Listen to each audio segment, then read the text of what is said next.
पिछले कक्षा में आपको सेक्शन 33 तक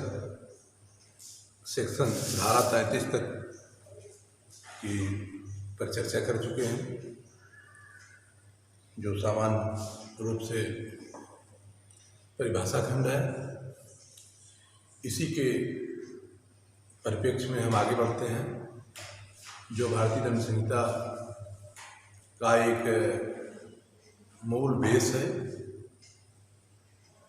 जिसे कहते हैं कॉमन इंटेंशन ज्वाइंट लायबिलिटी। भारतीय दंड संहिता की धारा 34 joint liability and common intention की बात करता है। भारतीय दंड संहिता की धारा 34 संयुक्त उत्तरदायित्व एवं समान आशय, संयुक्त उत्तरदायित्व एवं समान आशय से तात्पर्य है कि जब कभी ऐसी परिस्थितियां बनती हैं कि कोई आपराधिक कार्य आपराधिक विधि के तहत या किसी अन्य आपराधिक दंड विधान के तहत कोई अभियुक्त आपराधिक कार्य करता है, दो या दो से अधिक व्यक्तियों द्वारा किया जाता है, तो किसी न किसी रूप में उन आपराधिक कार्यों में उन अभियुक्तों का सहभागिता एवं भागीदारी होती है।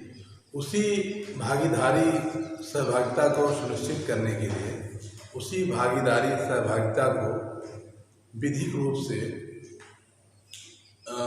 रूप से उसको एक प्रकार समझ लीजिए कि उसकी लायबिलिटी को निर्धारित करने, उत्तरदायित्व को निर्धारित करने के लिए भारतीय दंड संहिता की धारा 34 में संयुक्त उत्तरदायित्व की व्याख्या किया गया है, जिसका अर्थ है, इस प्रकार से हम आपको व्याख्या करते हैं ज्वाइंट लायबिलिटी की। संयुक्त उत्तरदायित्व से तात्पर्य है, जो धारा 34 आप कहती है, संयुक्त उत्तरदायित्व से तात्पर्य है कि कॉमन इंटेंशन कहते हैं, संयुक्त उत्तरदायित्व से तात्पर्य है कि समान आशय को अग्रसर करने में कई व्यक्तियों द्वारा किए गए कार्य का दायित्व। समान आशय को अग्रसर करने के लिए, सामान्य आशय को अग्रसर करने के लिए कई व्यक्तियों द्वारा किए गए कार्यों का दायित्व की व्याख्या हमको धारा 34 मिलती है। ये धारा कहती है कि जबकि कोई आपराधिक कार्य दो अथवा दो से अधिक व्यक्तियों द्वारा, जबकि कोई आपराधिक कार्य दो अथवा दो से अधिक व्यक्तियों द्वारा सबके समान आशय को अग्रसर करते हुए किया जाता है, तो उस कार्य में हर व्यक्ति उसी प्रकार से दायित्व के अधीन होता है, मानो वह कार्य स्वयं उसने अकेला किया हो। ज्वाइंट लायबिलिटी क्या कहता है? ये धारा कहती है कि कई व्यक्तियों द्वारा किए गए कार्य का दायित्व धारा 34 कहती है, धारा 34 में उपबंधित है कि समान आशय को अग्रसर करते हुए जबकि कोई आपराधिक कार्य दो या दो से अधिक व्यक्तियों द्वारा, कितने व्यक्तियों द्वारा? दो या दो से अधिक व्यक्तियों द्वारा, व्यक्तियों की संख्या 4 होनी चाहिए, 4 से अधिक नहीं होगी। ज्यों ही संख्या व्यक्तियों की 4 से अधिक होती है, 5 होती है, तो वहाँ सेक्शन बदल जाता है, काम इंटेंशन उसका बदल जाता है।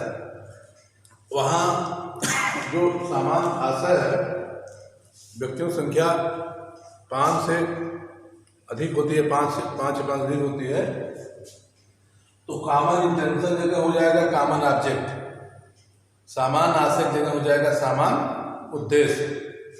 अभी आपको समान आशय जानना है। समान आशय में कि भारतीय दंड संहिता की धारा 34 में उपबंधित व्यवस्था के अनुसार समान आशय से तात्पर्य है जबकि कोई आपराधिक कार्य, समान आशय से तात्पर्य है जबकि कोई आपराधिक कार्य दो या दो से अधिक व्यक्तियों द्वारा सबके समान आशय को, कॉमन इंटेंशन को, सबके समान आशय को अग्रसर करने हेतु किया जाएगा, तो उस आपराधिक कार्य में हर व्यक्ति उसी प्रकार के दायित्व के अधीन होगा, मानो वह कार्य स्वयं उसने अकेला किया हो।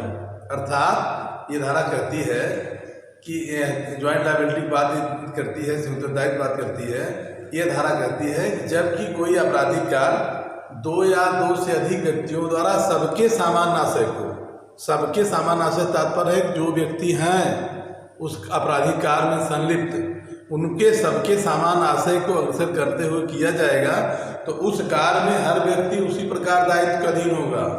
किस प्रकार? जैसे मानो वह स्वयं कार्य उसने अकेला किया। ये धारा कहती है कि जहाँ कहीं कोई आपराधिक कार्य दो या दो से अधिक व्यक्तियों द्वारा उन सबके समान उत्तरदायित्व के अनुसार, उत्तरदायित्व के आधार पर अगर किया जाता है, तो उस कार्य के लिए वे सभी व्यक्ति उत्तरदायी होंगे जो उस कार्य में किसी न किसी रूप में सहभागी हों, किसी न किसी रूप में सहयोगी हों, या किसी न किसी रूप में उनका जो है आपराधिक कार्य या आशय के रूप में कहीं न कहीं से उनका जुड़ाव हो। इस धारा का जो मुख्य आधार है यह कहता है जबकि कोई आपराधिक कार्य, पहला है कि क्रिमिनल एक्ट, आपराधिक कार्य,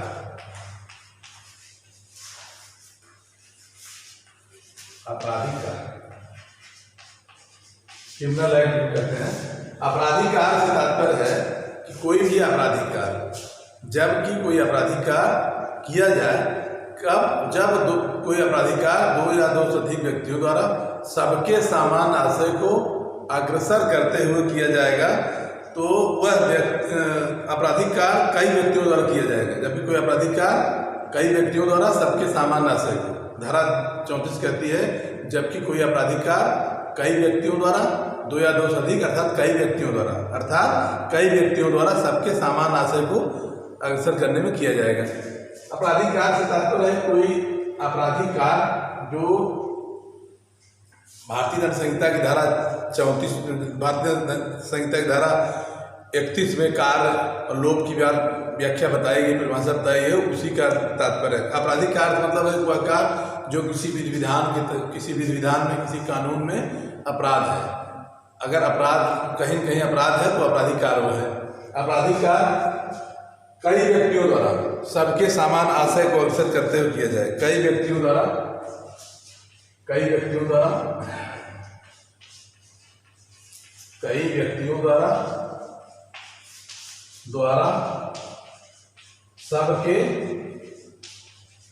सबके समान आशय को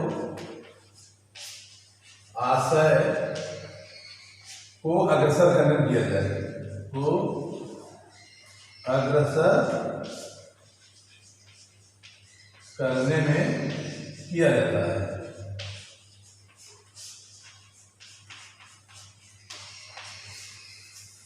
जबकि कोई आपराधिक कार्य कई व्यक्तियों द्वारा सबके सामान्य आशय को अग्रसर करने में किया जाता है, इसका आप तात्पर्य ऐसे देख लीजिए, कई व्यक्तियों द्वारा सबके समान आशय से तात्पर्य होगा, जैसे अब इसको ऐसे देखिए कि किसी आपराधिक घटना में ए और बी नामक दो व्यक्ति, ए और बी दोनों व्यक्ति आपस में सहमत होते हैं कि सी नामक व्यक्ति को लाठी डंडे से पीट करके उसको मार डाला जाएगा। अब ये दोनों ए और बी दोनों सहमत के अनुसार रास्ते में जाते हैं, रास्ते में सी नामक व्यक्ति आता है, उसको ए और बी की सहमति क्या है? लाठी डंडे से मारना। लेकिन बी नामक जो व्यक्ति है वह जो है लाठी डंडे के साथ साथ रिवाल्वर लिया है, रिवाल्वर से सी नामक व्यक्ति को गोली मार देता है।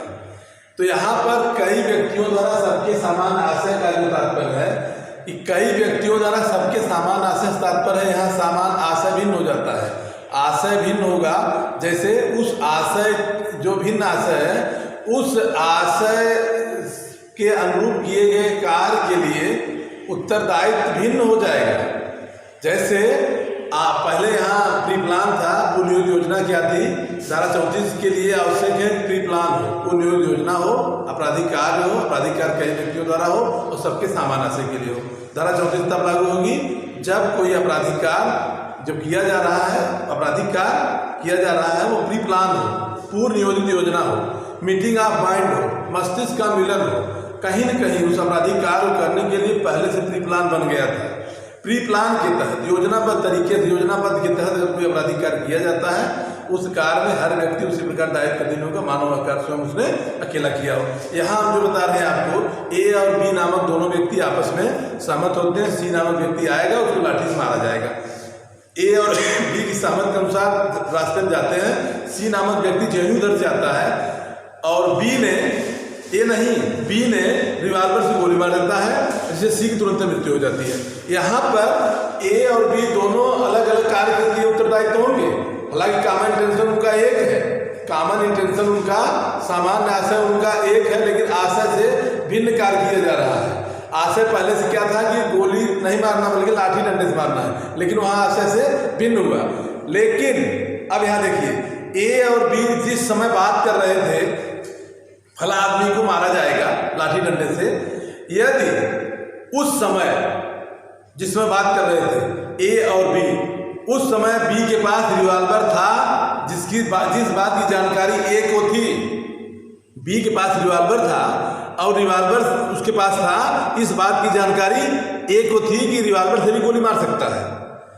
तब अगर बी ने गोली मारा सी को और ये जानता था कि बी के पास रिवॉल्वर है, तो दोनों कॉमन इंटेंशन के तहत, सामान उत्तरदायित्व के तहत दोनों दोषी होंगे और दोनों का कॉमन इंटेंशन एक है। दोनों का रोल भले भिन्न है लेकिन कॉमन इंटेंशन सबका एक है।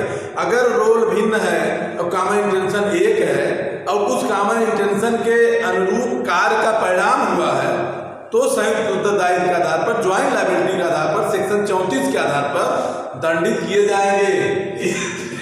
302/34, 302 माने हत्या के लिए दंडित किए जाएंगे, 34 क्या है, सामान आशय।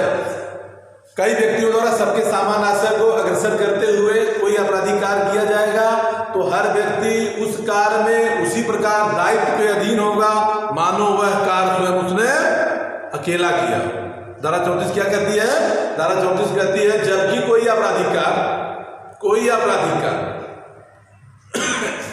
कई व्यक्तियों द्वारा, कोई आपराधिक कार्य कई व्यक्तियों द्वारा, एक व्यक्ति नहीं, एक से अधिक व्यक्ति, एक से अधिक व्यक्ति। अब आप अगर आप संख्या आप देखते हैं, एक से अधिक से तात्पर्य है संख्या 4, जो ही 4 से अधिक होगा, अभी बताएंगे आपको, कॉमन ऑब्जेक्ट 149 बताएंगे तो यहाँ बदल जाएगा। एक होता है 149 है, 149 में कॉमन ऑब्जेक्ट है, सामान्य उद्देश्य। आशय 34 में है, उद्देश्य 149 में है। अच्छा, आशय उद्देश्य में अंतर हम वही बताते हैं, आप बताते हैं, पहले इसको जान लीजिए। धारा 34 कहती है, सामान्य आशय को अग्रसर करते हुए अगर कोई आपराधिक कार्य 2 या 2 से अधिक व्यक्तियों द्वारा, कोई आपराधिक कार्य 1 या 1 से अधिक कई व्यक्तियों द्वारा सबके सामान्य आशय को अग्रसर करते हुए किया जाएगा, तो उस आपराधिक कार्य में हर व्यक्ति उसी प्रकार दायित्व अधीन होगा मानो वह स्वयं कार्य अकेला किया हो।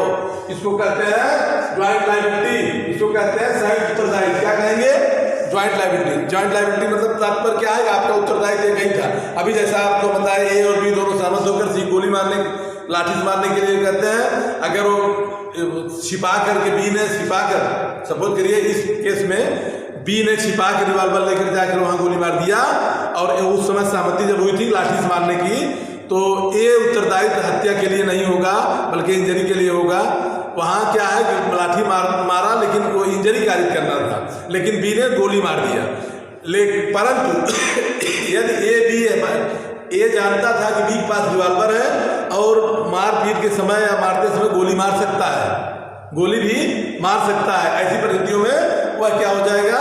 तब दोनों कॉमन इंटेंशन के तहत दोषी माने जाएंगे। यहाँ आप देखते हैं कि सेम रोल और सिमिलर रोल, कॉमन सम आशय, सामान्य आशय एवं समरूप आशय, तीनों लगभग जो कॉमन इंटेंशन है, सामान्य आशय भिन्न है, सम आशय और सामान्य आशय लगभग एक है। सम आशय, सामान्य आशय, same role and similar role and common intention, सम आशय, सामान्य आशय, समरूप आशय। तो धारा 34 के लिए 4 आवश्यक तथ्य मैंने आपको बताया कि पहला अधिकार किया गया, दूसरा अधिकार कई व्यक्तियों द्वारा किया गया हो, तीसरा सबके सामान आशय को अग्रसर करते हुए किया गया हो, चौथा प्री प्लान किया गया हो। प्री प्लान तात्पर्य क्या होगा? प्री प्लान तात्पर्य क्या है? विचारों का पूर्ण मिलन, अपने सबके सामान आशय को अग्रसर करने में किया गया हो। अपने सबके सामान आशय को अग्रसर करने का तात्पर्य है कि पूर्व नियोजित योजना के तहत कार्य किया गया हो।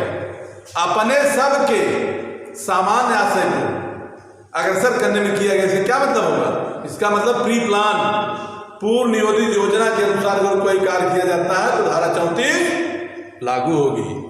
अब धारा 34 के लिए एक आपको केस बता देते हैं। वीरेंद्र कुमार घोष बनाम किंग इम्पटर केस है। वीरेंद्र कुमार घोष बनाम किंग इम्पटर, ये बहुत लीडिंग केस है इस केस की। इसके न्यायमूर्ति जज साहब थे, प्रीवी काउंसिल का जजमेंट है लॉर्ड लॉर्ड समनर एक जज थे, उनका एक जजमेंट। उनके इस केस में क्या था सुनिए। 4 मार्च 2023 को, कब 4 मार्च 2023 को एक पोस्टमास्टर थे, कलकत्ता की केस है। कलकत्ता में एक नगर के पोस्टमास्टर थे। पोस्टमास्टर अपने पोस्ट ऑफिस में बैठे हुए थे, वीरेंद्र कुमार घोष और 3 अन्य लोग। पोस्टमास्टर अपने ऑफिस में बैठकर पैसा गिन रहे थे। ये तीनों लोग घुसते हैं, घुस करके पोस्टमास्टर से जबरी पैसा उसका छीन कर ले भागने प्रयास करते हैं और वहाँ गोली मार देता है। इसमें कोई व्यक्ति गोली मार देता है, जिससे पोस्टमास्टर की हत्या हो जाती है। पोस्टमास्टर मर जाते हैं। मास्टर साहब जो पोस्टमैन थे मर जाते हैं।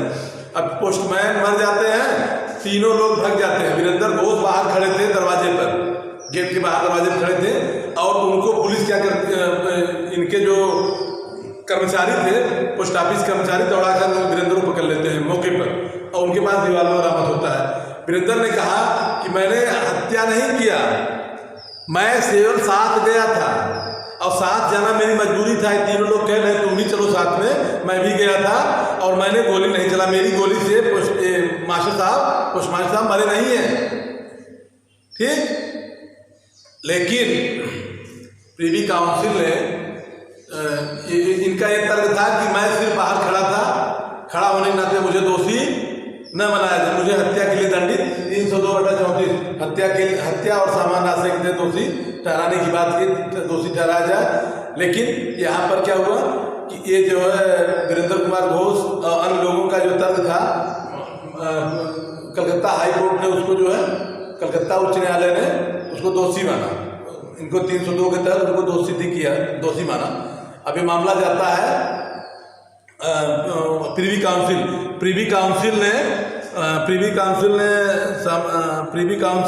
व्यक्ति के मतलब प्रीवी काउंसिल सामने मामला जाता है। प्रीवी काउंसिल ने धारा 34 और 302 के अंतर्गत लॉर्ड समनर ने इसमें व्याख्या किया कि यह जरूरी नहीं है कि आप प्री प्लान से गए हैं और इस बात की जानकारी आपको है कि वहां जाएंगे लूटने, रिवॉल्वर है, आप इस बात को जानते हैं, गोली मारेंगे मर जाएगा, कोई भी किसी गोली लगेगी रिवॉल्वर से मर जाएगा। कॉमन इंटेंशन सबका एक था। जब आपका कॉमन इंटेंशन एक था तो घटना स्थल पर आप मौजूद थे, भले ही घटना दरवाजे के बाहर आप खड़े थे, लेकिन आपका कॉमन इंटेंशन एक था, सामान्य आशय आपका एक था। सामान्य आशय के अनुसार आपकी लायबिलिटी, ज्वाइंट लायबिलिटी एक होगी। इसलिए 34/302 के तहत 302/34 के तहत वीरेंद्र कुमार घोष को दोषी माना गया। वीरेंद्र कुमार घोष को दोषी माना गया और ये इसलिए यहाँ पर कॉमन इंटेंशन इस बात बताई गई कि सामान्य आशय के तहत ज्वाइंट लायबिलिटी एक है। आशय अगर एक है तो लायबिलिटी एक होगी, आशय एक है तो लायबिलिटी एक होगी। ज्वाइंट लायबिलिटी के आधार पर धारा 34 लागू होती। धारा 34 के लिए 4 आवश्यकता तो हमने आपको बता दिया कि अपराधिकार किया गया हो, पूर्व योजना के अनुसार किया गया हो, अपराधिकार कई व्यक्तियों द्वारा किया गया हो और सबके समान आशय को अग्रसर करते हुए किया गया हो। व्यक्ति की शारीरिक उपस्थिति आवश्यक है। धन्यवाद।